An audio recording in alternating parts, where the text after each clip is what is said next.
have I got a treat for you this week. So this week is one of our guests that have come onto the podcast to talk about two things, really. They are a physio by trade.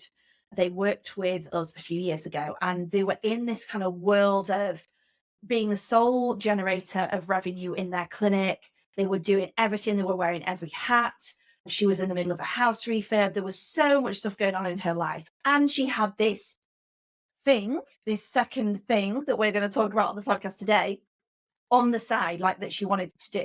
If you are a clinic owner that has loads of ideas and sometimes tries to implement too many things at once and then gets very overwhelmed, then this episode is definitely for you. But we're not only going to talk about like having a side hustle, having a second income. We're going to get really strategic about this, and we're going to talk about when is the right time to create basically more carnage in your life by having a second thing, and when is it time to say no more than it is to say yes, and how Anna has gone on to level up. I cannot even begin to tell you. And we were talking on the podcast. I think she said she now does 27 classes a week. She's a physio, she's 27 classes a week. She was definitely doing 6 or 7 when she came to work with us. Leveled up massively in the last year and a half. But not only that, her client reputation is phenomenal. Her marketing strategy is now nailed. Her systems in her business are fantastic. She's out clinically way more than she's ever been. She gets to walk the dog whenever she wants to. Oh, I'm inspired. I hope you are. Pull up a seat, grab a cup of tea, and listen in to this episode. Welcome to the Treat Your Business podcast with Katie Bell. I'm Katie, and this is the place where clinic owners like you learn the strategies, tools, and mindset shifts needed to transform your clinic into a thriving business, one that gives you more time, more money, and more freedom. Born from a passion to challenge the idea that average is normal, we empower clinic owners to create extraordinary businesses, incomes, and lives. Through our world-class coaching programs, we help you step out of overwhelm and into confidence, turning your clinic into a business that fuels your lifestyle, not draining it. So, are you ready? Let's dive in. I'm delighted to tell you this episode of the Treat Your Business podcast is proudly brought to you by Nucal, the leading practice management software designed to streamline operations and empower every allied health clinic. Their platform seamlessly handles every aspect of your clinic, from scheduling and clinical note-taking to invoicing and reporting. Their innovative solution will help streamline your clinic and free up your valuable time, allowing you to focus on delivering better patient care and growing your business. So if you're tired of juggling multiple systems and wasting precious hours on administrative tasks, then experience the innovation of Nucal and discover how it can improve the efficiency and profitability of your practice. Visit nucal.com today to learn more about how their automated features and user-friendly interface can revolutionize the way you manage your practice. Unlock the full potential of your clinic with Nucal, the practice management software that puts you in control of your time. Now, let's get back to business. Hi, Anna, welcome to the podcast. Hi, thanks for having me. You are welcome. I'm really excited to talk to you for a few reasons. Reason number one is because we used to coach you and support you. And so I've seen your business go from you just being you in it, doing everything, wearing every hat, teaching every class, doing everything, to having this team of people around you, and you being able to extract yourself from the business that little bit more to focus on what we're going to talk about today. So I'm really excited to get an update on where you're at and how things are for you. But I'm also really excited and inspired that you have come up with an idea, you've invented something basically, and then you have managed to get that idea into production and now into a sellable product that's existing in other people's studios. I'm excited. Me too. Okay, let's dive in. Anna, I know who you are, but for all of our lovely listeners, tell them who you are, tell them what it is that you do, because you now do two things.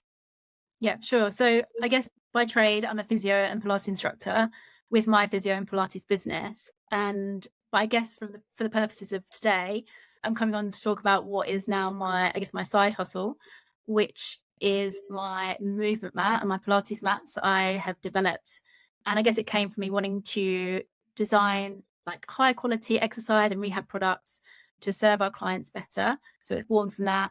And now it's something that I've developed into a product that not only my clients use, but it's gone out into other studios as well. Yeah, amazing. And what listeners are going to get from today is we're going to learn about this product and how amazing it is and how they could use it in their studios and their clinics.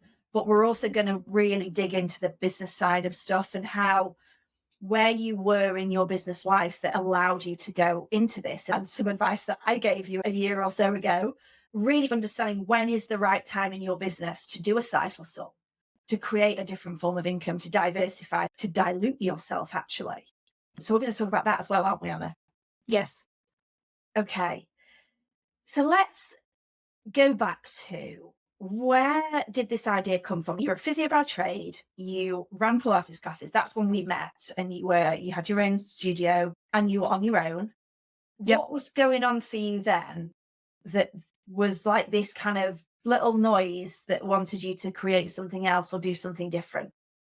Yeah. With our mats in our classes, we were finding that they weren't, first of all, they weren't lasting very well. So I think from like a sustainability point of view, of finding we were replacing our mats every 3 months or so because they were being used like 5 or 6 times a day and they just got worn out.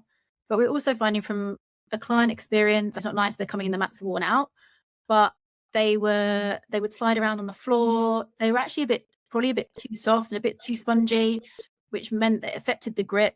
Balance exercises were difficult for our clients. And from there, I was like, I want to replace these mats. And I then made it a bit of a mission to go and buy loads of different mats, try them all out, and try and find something that was still a good thickness that was going to support our clients that had sore wrists, backs, knees, hips, give them lots of support, but still not so soft that they were going to wobble around doing their balance exercise and they felt safe and secure doing those. And also that lasted a lot longer. So we weren't having to keep replacing them. So I felt like I was doing the right thing for the environment as well by trying to find something that was much more durable. And I tried like quite a lot of different ones. Some were, I went for lots of different price ranges as well, because I was like, maybe if they're more expensive, they're going to be more durable or they're going to be better. And I found that wasn't necessarily the case at all.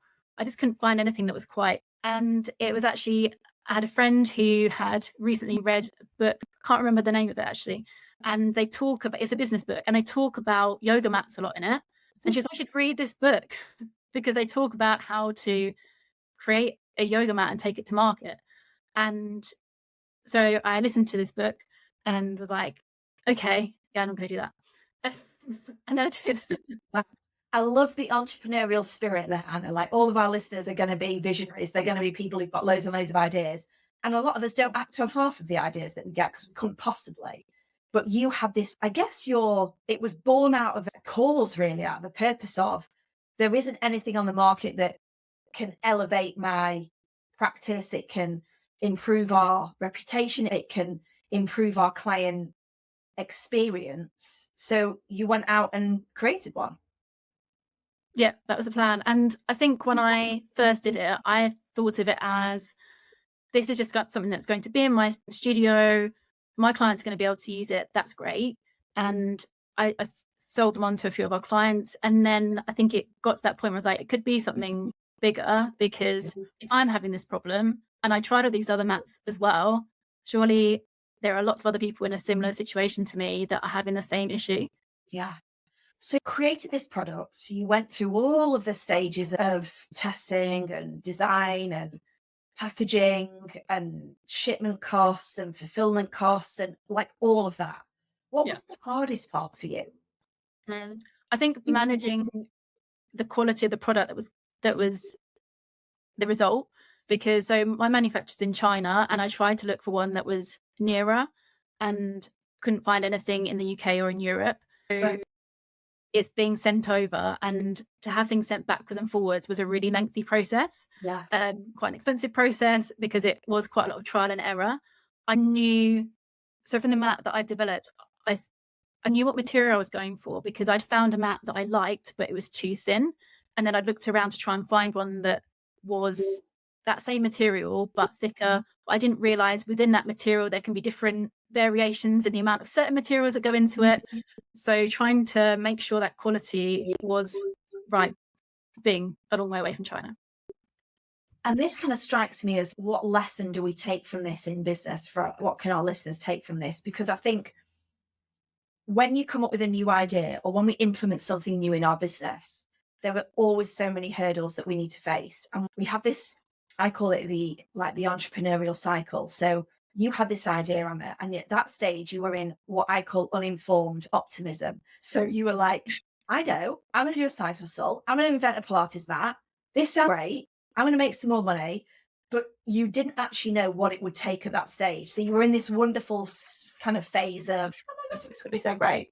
Then you moved into, because I was there on the journey with you, you went into informed pessimism, which was, holy shit balls, there is so much stuff that I've got to work through here.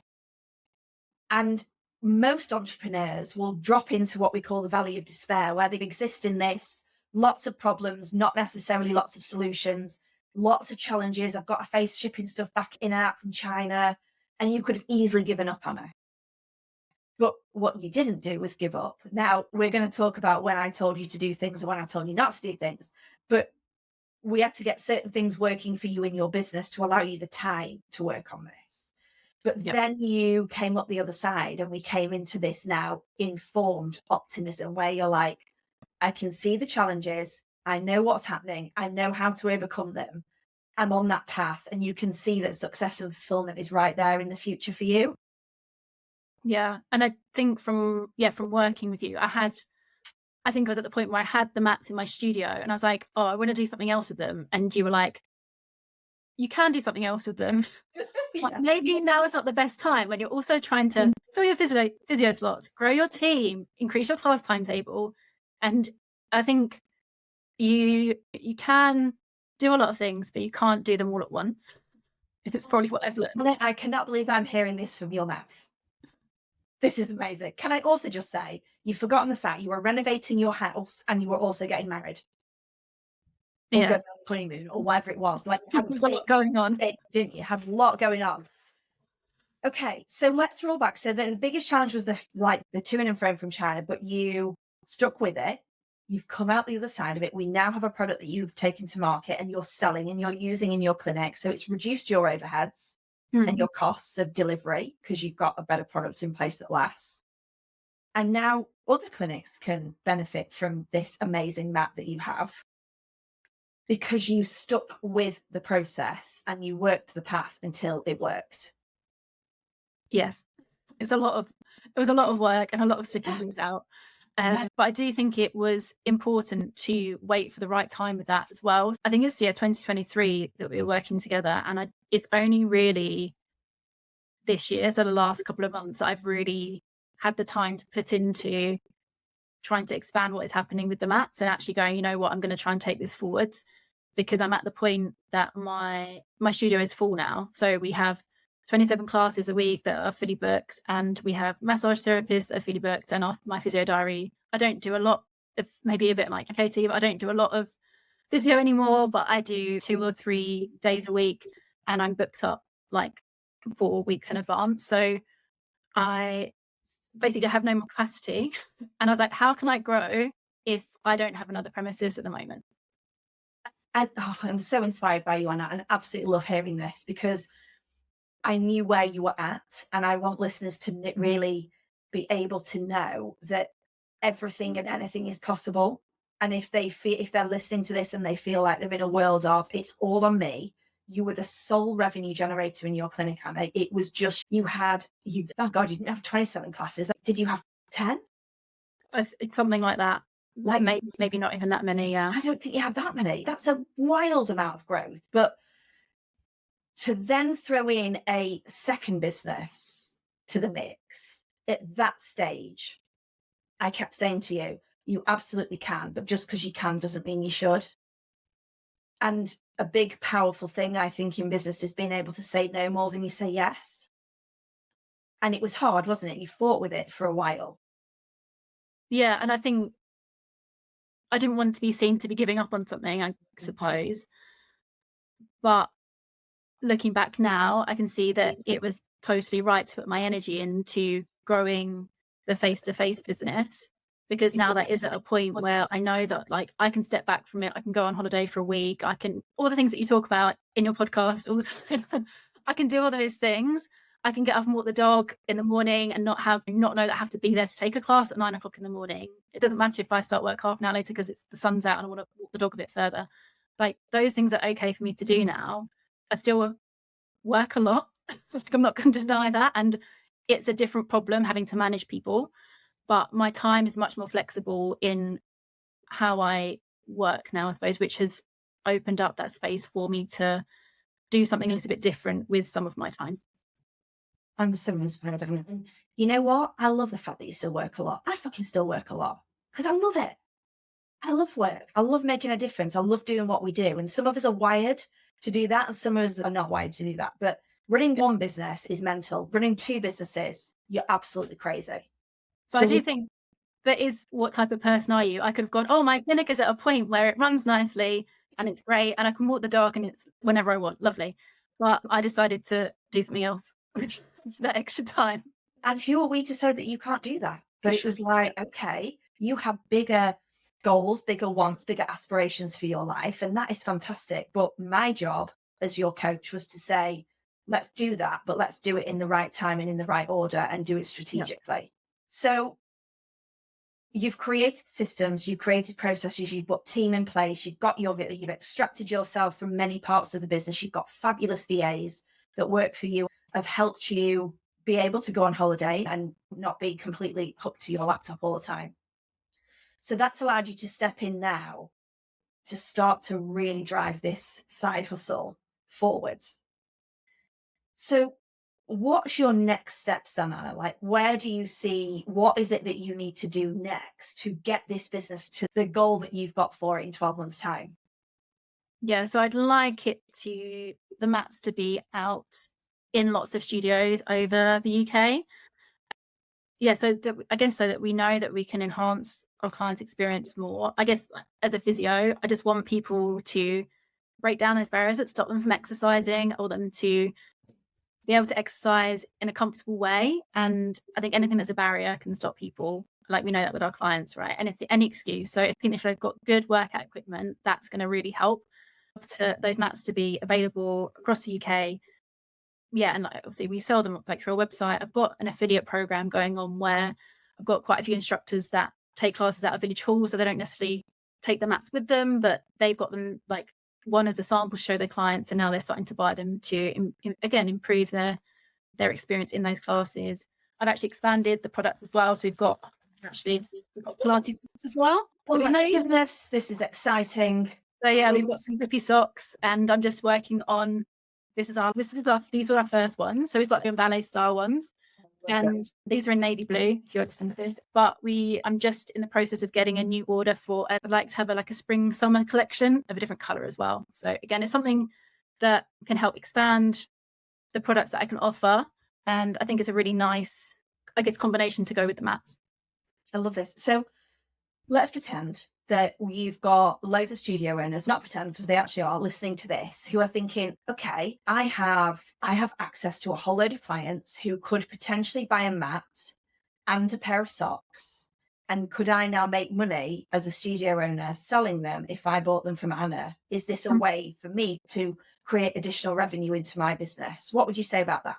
Yeah, absolutely. So like I said, I've got an affiliate scheme set up. If you don't want to hold stock of the products, you have I've got a little leaflet that I send out to you, and you put your affiliate code there. It's got a QR code on it. You give it to your clients, they scan it, it takes you to our online shop. They put in your discount code, they get a 10% discount, but you also earn commission on every sale that someone makes using your code.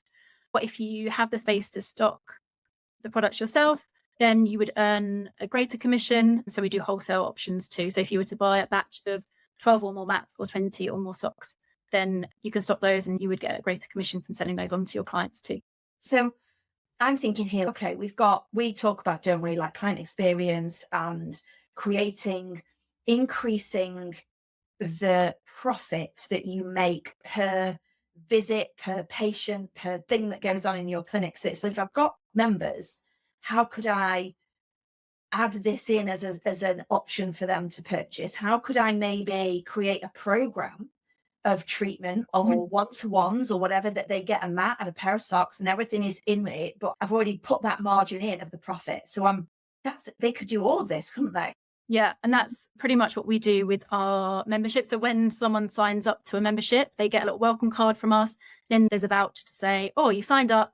Why don't you get yourself started with our mat and socks when you start? And there's again a little like discount coupon in there, and they get that welcome card, and that's a really nice thing for them to get. And then like, oh, I've got started with this journey. It's like anything, is it? If you take up running, you want to buy a new pair of trainers because you feel great to go running when you've got those new trainers.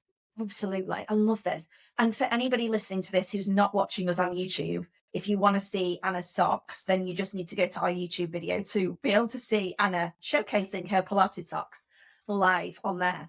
Okay. So if people were like buzzing about this idea of bringing better equipment into their clinic, and this has been a real, I remember when we set up our Pilates classes, I could not believe how expensive the mats were that I had to purchase. And they were average at best. It was like probably the biggest expense other than a treatment couch that I had to get in fact, probably even more than that. Like, it was ludicrous. Mm-hmm. So we've got listeners here that might think, actually, I need to elevate my equipment, so they could contact you, they could use you. We've got listeners that might be thinking, I could now elevate the service that I offer and the offerings that I've got in my clinic, so they could be on an affiliate scheme. Or we might be inspiring listeners who've got a great idea about a product or a thing that they want to create, and they've just never got themselves over the line. So for that person, Anna, what would be your first tip? What would you advise them to go and do? If they want to make their own product? Yeah. I'm more than happy to talk to anyone about it, because you can probably tell, I get very excited about anything. I guess it's knowing, I think with having a product, is knowing what problem are you solving is probably the big thing. So it wasn't just a case that I went, oh, I want to make some mats because I've decided we use mats and all. It's because I found there was a problem with the mats, and I'd done some research and I couldn't find something that solved that problem. So I think it's having a real strong, valid point that you're trying to make with your product, rather than just going, I'm just going to make this because it's a nice thing to do. I think it's going to be so much more impactful if you can think about what problem it's solving. 100%. Yours was born out of a passion to fix a problem. And that's what a great product is. It has to solve a problem. Otherwise, you're never going to be able to market it. Okay. My tip would be the tip that I gave you, which is now the right time. Running one business is mental. Running two businesses is crazy. And you can't do everything all at once. Like you found, Anna, it's like, as soon as I start doing this, then drops. And as soon as I start then focusing on that, I can't do my mats. And it was like, this is just never going to change unless I get really clear on what I need the clinic to be doing for me. Yes. So I guess my tip is be really strategic about when is the right time for you to do this. Side hustle, second thing, dilution, diversification, whatever you want to call it. Yeah, I would 100% agree with you there. I would say if anyone's got an idea, when you have it, try and keep in mind, so that you don't feel negative about it, is that everything takes a lot longer than you think to do. And it hasn't been easy. I've enjoyed the process, definitely, of learning how to develop a product and all of the logistical things that came along with it, and then getting it to market, and then learning more about sales. I found that really interesting and another a great extra thing to learn, but it has been a lot. So I'd like to stress that as well. It's not, I thought it's going to be, it's really easy. I read this book and I was like, oh my gosh, it's really easy. Everyone's going to buy this mat without me doing anything. Doesn't quite happen like that. Exactly. You are in the uninformed, optimistic stage that every entrepreneur goes into and starts off in that phase, because otherwise none of us would ever start a business. If we actually knew what it took, we'd be like, not going to do that. So we all start in that phase that you are in, Anna. And what you've done so wonderfully is you have navigated all of those phases of the entrepreneurial cycle, and you've come up the other side and are now seeing the return on your investment of time and energy and money and all of that effort that you've had to put in to get this product to market. Okay. So I love giving our listeners, there's so many things that they can take from this already. But what I always ask you, what 3 tips could we share that would be useful, that would be engaging to our listeners? And you've come up with 3 really great ones. The first thing that you said was that when you were designing your mats, the things that you considered, and I think we can translate this into actually how we run our clinics as well, is that first impressions really matter. Do you want to expand on that, Anna? Yeah, I think it's no, and from listening to your podcast as well, working with you, I know, you have a big emphasis on making sure that what we're offering is really high quality. I think that clients will judge you from the moment they walk through the door. And if you've got equipment that shows that you're a premium service, you having the skills is obviously really important. But I think having other ways that show that you are a premium service really bodes in your favor. And it shows that you care about your clients and their comfort and their safety, and that you're really committed to giving them that high quality service.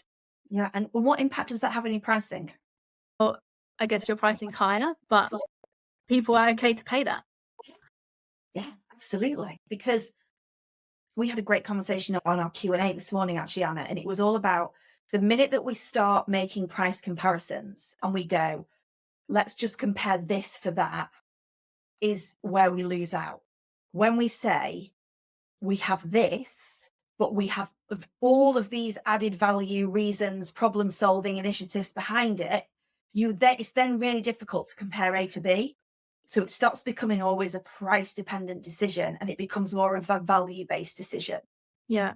And I would say, again, for, I guess, your help as well, I used to be really worried. I used to see on Facebook, people would put up, I've got this class starting in a village hall and it's £3.50. And I'd be like, oh my gosh, this class has started down the road for me. All my clients are going to go there. But they don't, because what we offer is just so much more. We really work hard on providing a community. We have, you come to our studio and we provide everything for you there. And it's a great environment for people to be in. And people will realize the value in that. People don't buy what you do, they buy why you do it. And that, Anna, that really sings for me. When I look at Animated Physio and I follow you on socials and stuff, I see what you're doing and you're creating. And that's something we've worked so hard to do in Thrive and in my clinic, is a community, because it's the power of the community that will attract more of those people to you and actually up level. So you don't have to be compared to the church hall £3.50 class. They might be great, but let them do them and let you do you. Yeah. I was going to say something else, but it'll come to you. Well, right, we run everything on a membership, and some people won't sign up because they don't want to join a membership. But I think, again, it's showing that importance of being part of that community and being consistent to get results. And you can go and do a £3.50 pay as you go class and turn up once every 6 weeks, but you're not going to get a benefit from it. Showing your clients that you do get them those results. I remember, Anna, when we sat down, probably early 2020, late 2022, early 2023, and we were looking at your pricing, weren't we, your membership model, and we were stripping it back and changing it and doing things. And we were just getting really clear of what does your clinic stand for? And you, Anna, are client results. People have got to get results. And I was like, okay, facilitate that then. Get rid of all the other shit that doesn't facilitate client results, because then your business will explode. And that's exactly what you've done, isn't it? Yeah, and we've really focused down on, we almost offer less now, but we really work on the things that we do offer, putting a lot of energy into those things rather than trying to offer loads of stuff. We offer less options, but a focus on that quality. And I don't know if is it like the 80-20 rule of you get, is it 80% of your income from 20% of what you do? So we're what is that 20%? That's the thing we focused on. Anybody would have thought you'd listened to this podcast from front. I'm loving hearing this because she listens to me. This is amazing. Okay, so the second tip was that you felt like you wanted to remove barriers to movement and to get results. So one of the things I talk about all the time is make things accessible, make things easy for people. And this is what you've done. Do you want to expand on that? Yeah, I suppose that we're in that space where we're working with people that maybe don't want to exercise. Exercise can be scary for them, their comfort zone. They've got aches and pains. Again, there's that worry around exercising. And if you've already got all those barriers, if you've got equipment that maybe isn't comfortable for someone to use, they're not getting the best experience when you do manage to encourage them to do that thing that is a step outside of their comfort zone. you want to enhance that experience and make them realize actually it's okay, and anything you can do to improve that, I guess you want to be doing. A bit like when I was saying about if you decide you're going to take up running, you want to get a new pair of trainers, that's going to make you more motivated. I think having that nice equipment when you do any sort of exercise is really going to, again, help break down those barriers and make people feel more excited about doing it. Yeah, I absolutely love that. And it's about like, when did it become okay for physio clinics? I'm saying physio because you and me are physios, osteos, chiropractors, podiatrists, all those, to just run like a bog standard, average kind of service to people. Like, I am here for people to like up level, make us exceptional, put us on the map, up level our whole industry's self-worth and confidence. And to do that, we need to treat our businesses like they are 5-star hotels and that people are coming to them and want an experience rather than just a transaction. Yeah, definitely. Yeah, it's the whole package, isn't it? We want to give Whole them. package. It's the whole package. Now, with that whole package, your third thing was like, by doing this, it actually improves your reputation as a clinic. And that is like a self-fulfilling business model then, because you just naturally retain clients because of that. Yeah, a bit like what I was saying with the membership. If you get people there consistently, they see those results, then they're going to keep coming. I think we do really well with we've got a really low turnover of people coming to our classes because I think they see it. And again, I think this is important when you're running something from a physio and a healthcare point of view. We're running it for health, to improve people's health. And so people realize if they stop doing that, they see how it isn't benefiting their health anymore to stop. So if you're getting people through the door and they're doing those things that help them, then they're going to keep doing them because they see, again, you see those results. So it will help with your retention. And again, like we've tried lots of different things in our clinic around getting people to turn up more. And the most successful thing we've done is bring a friend week, and just trying to encourage people to tell their friends about what they're doing and bring them along to try a class. Like, that's the most successful thing we've done. We do it twice a year now, and we get like a huge increase in our members every time we do it. Relatively no cost to you. Exactly. It doesn't, yeah. So I don't do any, you might not agree with this. I don't do any paid advertising, but we work really hard with, say, trying to get our clients to refer friends in. We do a refer a friend for our appointments and for our classes.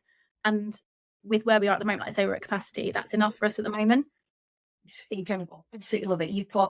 But what you've done, Anna, is you've tried, you've tested, you've analysed what works, you've maximised what works, and then you roll with it and you are consistent with it. You don't just do it once and then suck it off again and do it another time and then forget it. It's like, this is what we do now. And this is how we drive people into our business. You've got a marketing strategy, which for where you are right now is serving you. If we were to say, let's 10x your business, Anna, we'd need to do different marketing. Definitely. Hey, that's fine. But for what you need right now, that's serving you. Yeah. And I definitely think from working with you and like actually understanding that you can do some trial and error, and then it's what you try something and it's actually analyzing what happens when you do those things. And that's what we've done with anything. Like, we've got like a process of how someone would come into our membership. We've tried different numbers of trial classes, different packages, we've tried lots of different options. We've run them for a few months at a time, really recorded those results. And then we managed to go back and say, actually, this is the most successful thing that we did. Let's keep running that. So it's not just like stabbing in the dark all the time. You can stab in the dark and try it for a few months, and then you analyze it and then you decide whether to continue with it or not. And I thought to do that before. I just keep trying all sorts of different things. Whereas now we've refined everything. We're like, this thing works. Let's stick with that. And we just have to keep repeating it now. I love this. You can come on the podcast again. You can. Oh, thanks. If our listeners, I am like super inspired and I'm a visionary. So I'm now thinking, what product could I not make? No, I need to stay in my lane. Stay in my lane. Pull you after. So if our people that are listening are really excited by trying your mats, getting them into their clinics and their studios, how can they contact you? Yeah, so you can contact me. I've got an email address I've set up for the mats, which is hello@apwellness.co.uk.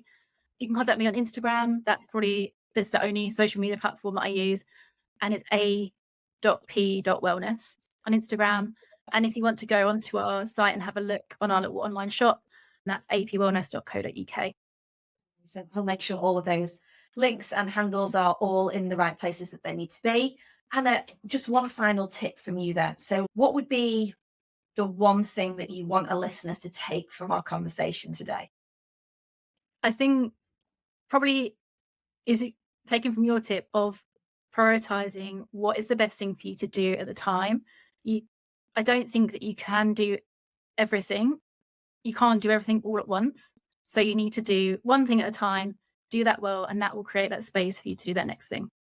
I love that. I love that. I could not have said it any better myself. Anna, thank you so much for giving up your very valuable time to come on here and inspire our listeners. Thank you so much for having me. You're welcome.